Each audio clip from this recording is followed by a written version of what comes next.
Hello everybody. I just thought I'd show you a quick video of what I've bought, mainly off eBay, in the way of kits, new kits, to add to the stash. Not that the stash really needs to be added to, but I just show you in, well, why not, you know. You know what it's like. You don't intend to buy any kits, but then you see one at a reasonable price and, whoa, there we go. Okay, so we're going to start off with this kit. As you probably know, I do like Matchbox kits. This is just a small one, but it's the HMS Ariadne. Very interesting ship in its day, which was the 1940s. It was a mine, what do you call it? A mine layer, sorry, and it was very fast. They made these ships to be able to go at full pelt over 40 knots. That is very fast for a ship. Yeah, and that's very fast for a ship anytime, never mind the 1940s.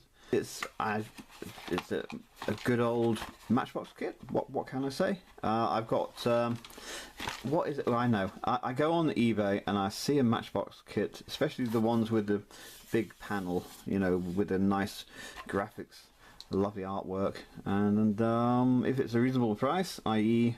under 10 quid, including postage if possible, then I snap it up, and I've now own a fair few kits. Well, Matchbox ones anyway. I've got a little bit of a collection going on. Didn't mean to, but there we go. I have maybe 60 kits, 70 maybe. Matchbox ones? Not absolutely sure. Anyway, so that's the Ariadne. Nice looking small kit. Matchbox, what can I say? Great fun. Right, next we have this unusual, what do you call it? It's called a Tiger Moth, as you can see there. It's 1/350th scale. It looks unusual, as you can see. What it is, it's from a movie called Laputa, Castle in the Sky. A Miyazaki movie. Anime or cartoon, whichever, and one of the best, by the way. If you're going to watch a Japanese movie, animated movie, one of the ones you should watch is Laputa, Castle in the Sky. It is superb. It is an adventure, a fantastic film. It was made in 1986, I think, but it is a superb film. On the side here, there's some bits from the movie, or characters from the movie, I should say, really. What else we got? There's not much of instructions, as you can see on the back there. There's just literally a diagram.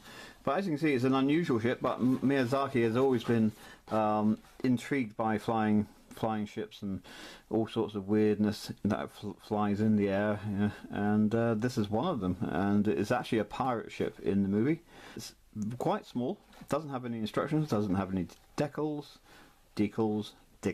whichever you like to call them, but very unusual. I'm looking forward to building that one. Let's have a look. I'm looking forward to building all of them, actually, but there we go. Next we have, as you probably know or should know, I really like Gerry Anderson's stuff. Thunderbirds, Stingray, Space 1999, UFO, Captain Scarlet, all that sort of goodness. And I built one of these before, but it was an Airfix one at 1/72nd scale. And when I saw this, I thought, oh, that's interesting. And what was more interesting when I opened it up, because it's all nicely sealed. As you can see, it's got the decals in there, and there's the actual plane. The plane is slightly smaller scale than the Airfix one. I think this is like I don't know, 1/85th, I don't know, something of that sort. But what's interesting is that there's two kits in here. So I thought I was buying one, and there's actually two in there. So bonus! Oh yes, it's good to get a bargain. So I'm looking forward to that. That looks really good. There's the ship made up. It is a really, it's one of those models from that period that I've always loved, you know. Anyway, we've got that. And just something. What else we have? We'll quickly go through these. So this is, sorry about the lights, try and do it that way a little bit. This is a Bell X5 experimental plane. It was the early-ish very high speed fighters. And also, I think it's a swing wing. It has this wing here which may swing, I don't know for sure, but it looks interesting. The decals aren't very good, but I may have to buy some more. So that's that. Next we have, going back a bit, oh, sorry about the light, I'm trying to move the lamp around so it doesn't actually blind people. This is Ghostbusters Ecto 1A. This is for the first movie and the second movie, I presume, because it's got the decals for both the first and the second. But this is the question I want to ask you guys. Were these simply used in the day for ambulances, or were they used for any other reason? Because I sort of don't want to build this as a Ghostbusters car. I just don't, really. It's really large. Nice big size. Yes. But was it ever used for something else? Was it used as a, I don't know, a hearse? Or, I don't know, actually. But I wouldn't mind building it as something else. Was it used as a normal car for a family? So if you could tell me that in the comments, I'd be really pleased, because it looks cool, but I just don't want to build it as Ghostbusters. I don't know why. I just don't want to. Sorry.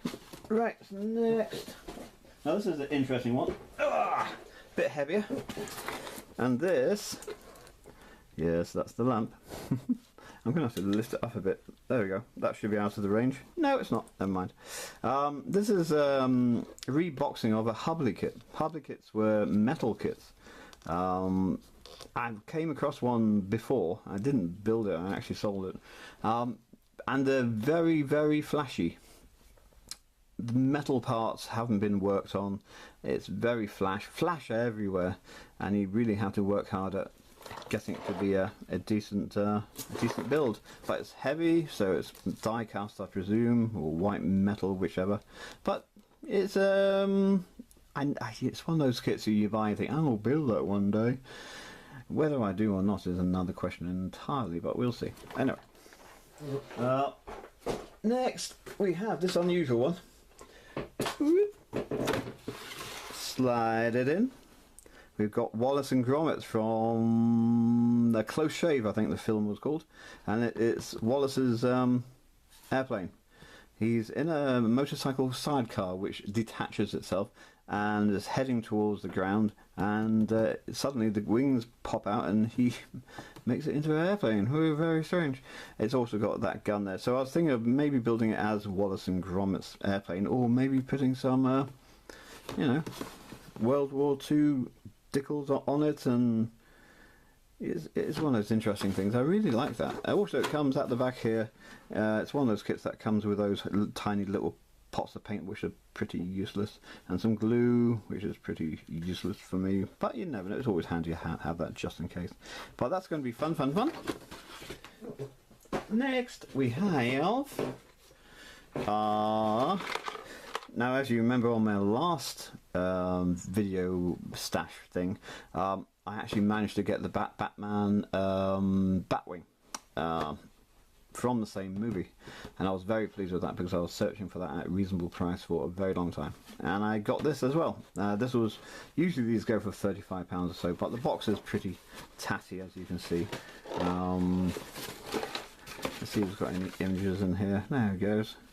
And I got this for, I think it was about £17, maybe because it was a tatty box, but everything's a-okay in there.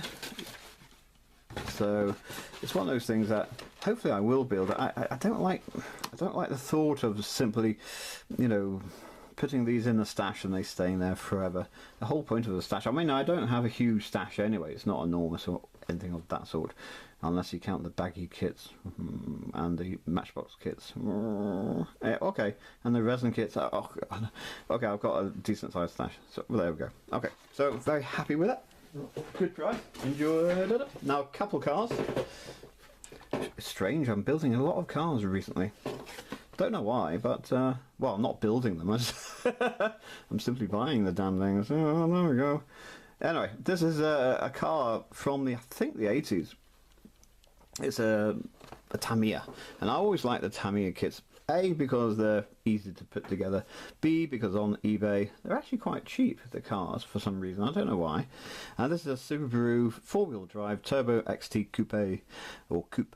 And in the day, I always thought this was such a striking car, or a striking looking car. You didn't see very many of them because not a lot of them were actually built. Very powerful, four-wheel drive. This one's in excellent condition. There's all the bits and bobs, everything in there. Very pleased with that. It is a weird looking car by today's standards because it's all angles and things, and it really came out at a time when cars were becoming more streamlined and bulbous and curvaceous, as it were, and then this came out and it was more of a wedge. But I like it. I'm very pleased. Very cheap, less than £10. Another one that was less than £10 is another Tamiya kit. Here we go. And this is a Mazda RX-7R1. Very powerful car. Very, very powerful car with a, is it a Winkler, Winkley engine thing? Oh god, somebody in the comments will let me know. Very powerful, as I say. It looks cool. And this was why these don't sell, I do not know, because you see them on eBay a lot and they don't fetch a lot. Yet they're really, being Tamiya of course, they're really, really well made models. They go together really easily. I've always liked Tamiya, even the old stuff, which was a little bit dodgy on occasion. There we go. So very pleased. That's good, good, good, good. So that's that. And the very last one. What is the last one? Oh, there's one thing before the last one. You may have seen in my last video that I had the turntable, and this is the one I got. It's Master, what the hell does that say? Master Tool, sorry about that, I'm looking through the lens of the camera. Turntable, and it's a motorised one. It takes 2 C-size batteries. Cost me £18, which ain't bad, as you can see there.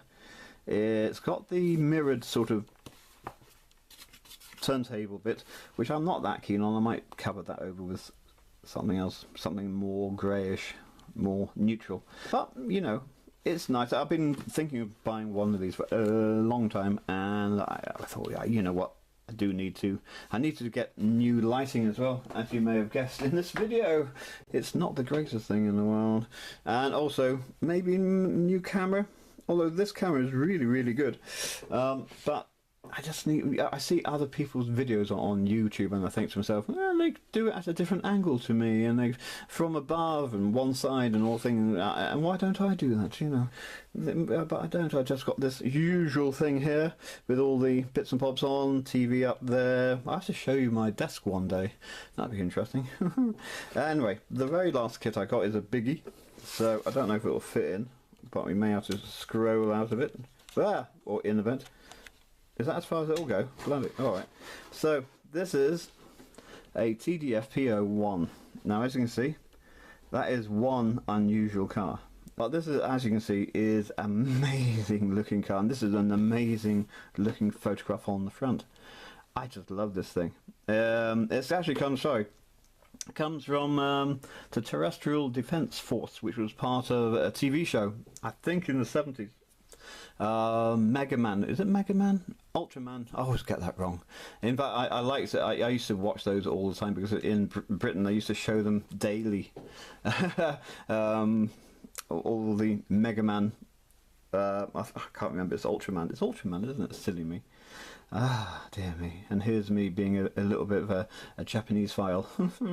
Yeah, well, anyway, as you can see, it's actually based on an American car. It's actually based on a very large American car. And all they've done is put bits on and put big, there's a huge wing at the back. Well, there was on the original, actually.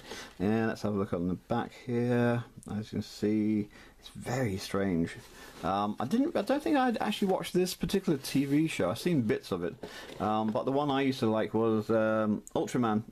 Was essentially 3 people, two blokes and a girl, and to defeat the monsters who were, as usual, in their plastic suits, they would join together and form an Ultraman. And I quite liked that show. It was terrible because it was the same thing all over again every single time. But yeah, I liked it anyway. So there we go. Let's have a look at. Oh, look at that back part of the kit. Amazing. It's one of those kits I don't want to start because, you know, it would be a shame to start it, but I will. I'm not that sort of person, you know. It's when you buy things and you're supposed to keep them in the packaging. Nah, I don't. So here it is. Let's see, it is a pretty big model, and it's even bigger still because they've added extra length to it and all sorts of things. Looks fantastic. Lots of parts. Well, maybe not lots of parts actually. Enough for me, let's say that. Enough parts for me, which is, I like the simple kits. I'm not the best modeller in the world, you know. I just like a bit of fun on my day off. If there's nothing else to do, I like to build a kit. What's wrong with that? Anyway, that is, I think, about it. Yeah, they're all the kits I bought very recently. Bit of a splurge in cash. But I sold a few. That's the trouble with me. I sell things on eBay, and then there's a nice little tidy amount in my PayPal account, and guess what? I buy things. Oh well, that's the way it goes. Anyway, guys, thanks for watching, and I'll see you soon.